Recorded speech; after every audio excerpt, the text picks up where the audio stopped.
Hello and welcome to Doctor Who Debrief for the finale of the season. Somewhere in time and space, Chris and Emma are recording Doctor Who Debrief as well, so they might appear. Hey, from sunny Scotland, I'm Chris and this is Emma. Hello. So I'm joined today by alternative Chris and Emma.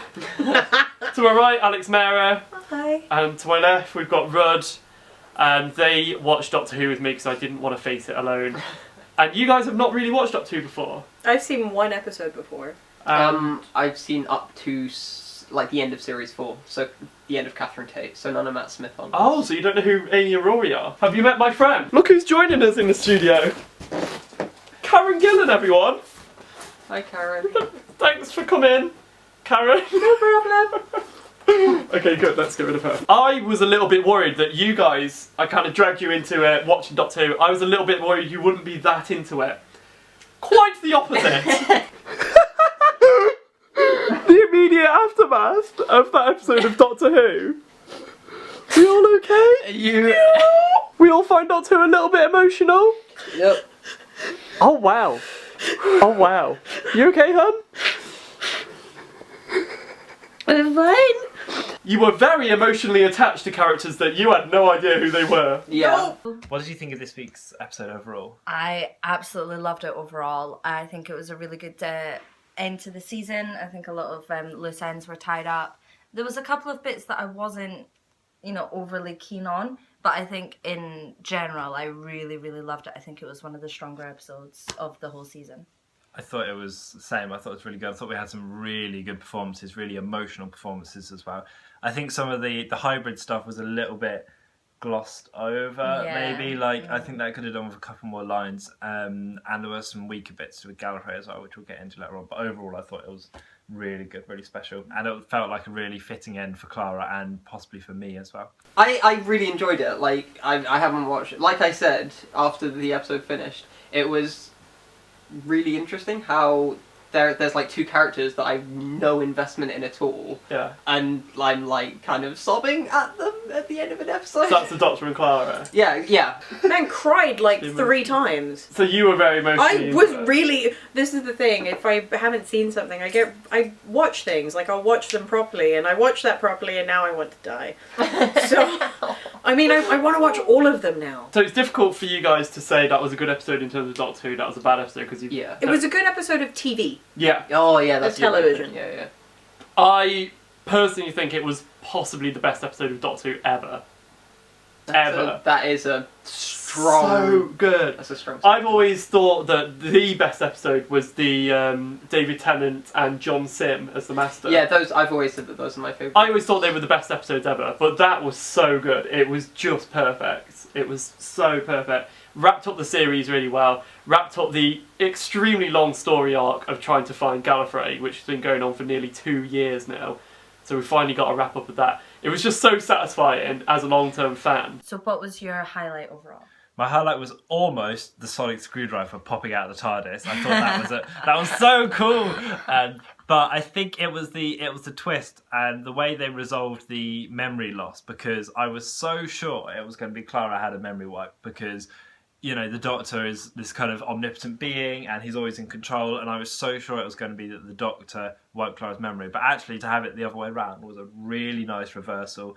I thought, I'm a bit miffed that Clara came back because we were kind of done with her. But I think that was a really nice way to do it, and I thought it was nice to have that kind of stomach punch, I think, of the Doctor trying to remember what she looked like and her being sat right there.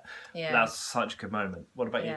I think the twist was incredible. The twist was absolutely amazing, but I think my highlight's just sort of the dynamic between the Doctor and Clara and the whole episode. It just felt different to the last couple of series, because of course she saw him 30 seconds ago, but he's not seen her in about however many billion years, and I just thought it was a really lovely dynamic between the two of them. And then he was shouting at her, and she was scared of him. We saw amazing range from those two, actually. Yeah, They conveyed everything. I think that was the first time that Jenna's ever sort of matched Capaldi in terms of acting, and it really, really worked. And it made me kind of miss Clara a little bit as the companion, because you could see what they could be and what they're capable of. but just the dynamic between the two of them and the diner scene at the end when, you know, she said, "What if?" and the "Run, you clever boy" written on the blackboard, just everything. Just I think the art between the two of them, I think, was just stunning. This episode, it was incredible. It's time to pick a highlight. I don't know if it was a very kind of... It wasn't a big plot-sensitive highlight, but when there was the Dalek saying "exterminate me," Oh, jeez. tears Oh, God, that was heavy, wasn't may it? or may not have I arisen. love that. Exterminate me. For a Dalek as well, for us to feel that I attached to a know. Dalek. Yeah. Heavy stuff. Alex, what was your highlight? I had two. So my happy highlight was I really loved the beginning when he's like, "Get off my planet." Like, I absolutely loved that. I thought that whole thing was just amazing. And then again when him and Clara are talking in the cloister. Yeah. And it just, even as an audience member, you have no idea what they've said. So I really liked that, and yeah, I cried. Oh, and the plot twist.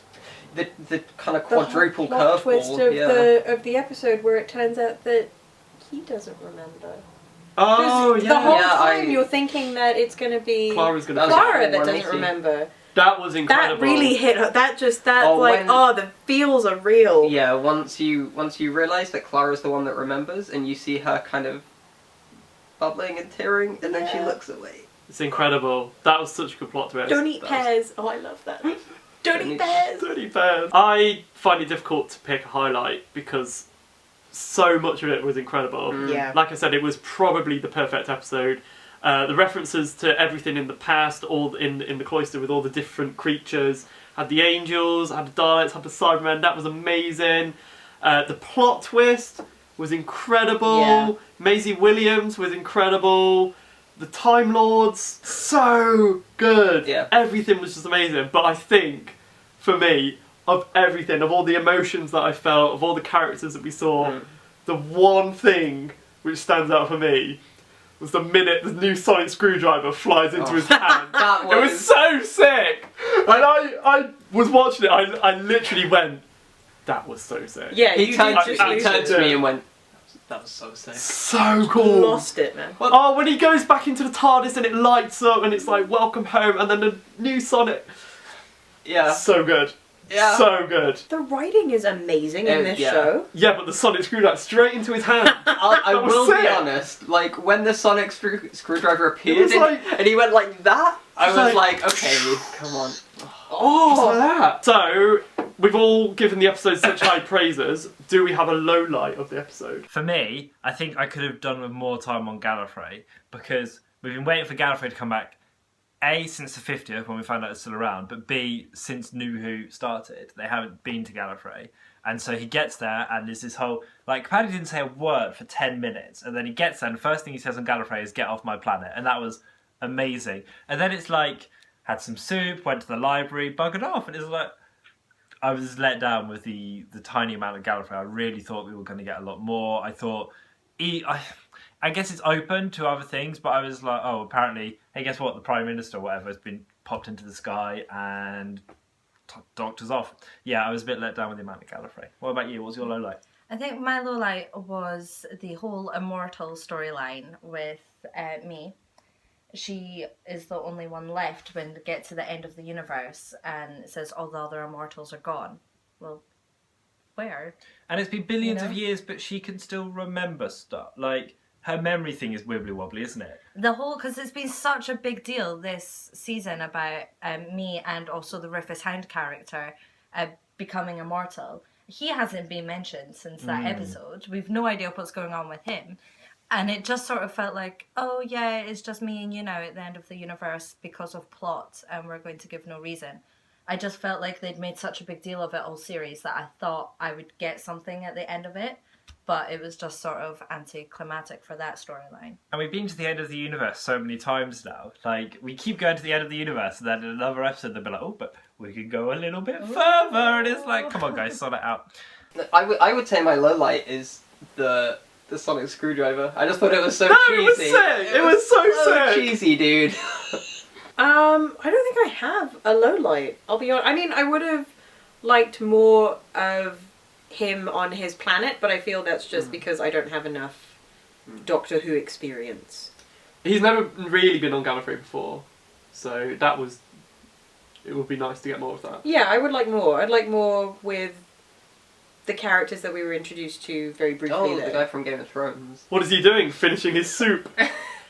Gallifrey was set. That was amazing. The whole episode That was amazing. Oh, it was so good. Just him drawing a line in the sand. I was like, oh, you little badass. Absolutely got him. I struggle for a low light. I think the graphics of the diner flying through space was Oh a yeah, that bit was very shoddy. Red Dwarf, wasn't it? It was a bit kind of. It didn't really fit in with the episode. I quite like the idea of the external being a diner, but I feel like Maisie Williams could have just said, "Oh, maybe I didn't change it. I don't know," and then just left it there. I think Yeah. showing the diner flying through space, but that's me really, really picking at detail because I just cannot think of another flaw. Everything, like even the cinematography of it was outstanding. Good. It was outstanding. Just the perfect episode. It was very good.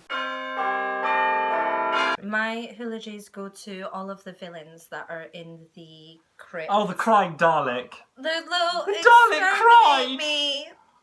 That was Dalek! tragic. And the Weeping Angel and the Cybermen, because they're still alive, but they're really kind of just prisoners in their enemies' vaults, and they can't do anything. And it's horrible. That is a fate worse than death. And I felt really sorry for them, and it got me a wee bit. Heartbreaking, wasn't it? Yeah. My eulogy goes to the Time Lord who was shot into the sky and we never saw from again. And I was like, oh, bye then. I think that was... Boy. It was, but what was funny was watching the other Time Lord get shot and regenerate, because it makes you realise how normal regeneration is in the Time Lord community. Whereas for the Doctor, like, for us watching, it's, oh man, the Doctor or the Master, they've regenerated. But for them, it's like, what number are you on? Oh, 11. Oh, okay. Good luck. Like, it becomes a lot more normal. So I thought that was cool. But yeah, my eulogy goes to the head Time Lord who got shot into the sky. Bye, pal. Bye, pal. Doctor Who's memory of Clara. Oh, jeez. Why? Why have you done that? Sorry. My eulogy goes to Clara again because she's still not alive. Still doesn't have a heartbeat. Have you got Yeah, my eulogy goes to the second in command dude who, like, kind of stood up against the president and said, no. Him. And then got shot by the Doctor. Yeah. I mean, what can you do? That's it for us for Debrief for this series, unless we do a debrief, and possibly a Christmas one as well. Do click subscribe so that when next series in Doctor Who comes back, you'll be able to see all our thoughts on it. So that was it. That was Doctor Who Debrief. I hope you guys had fun. Yeah. Thanks to Chris. Thanks, Rob. It was great. Just us, like, curled in balls, just like... Thanks to Chris and Emma as well, somewhere in time and space. Yeah. See ya. Bye. Good luck. So thank you very much for watching Doctor Who Debrief this episode and the whole season. We'll be back to do the Christmas special, which looks amazing! Return of River Song! It does. Yes! So make sure you come back for Christmas then, hit subscribe and you'll get all the latest. And let us know what you thought of the episode and the series in the comments down below. I want to know, I always reply to your comments, and let's have a little conversation about it because it was just incredible. So much to talk about. So join me in the comments right now, let me know what you thought. Thank you very much for watching and I'll see you soon.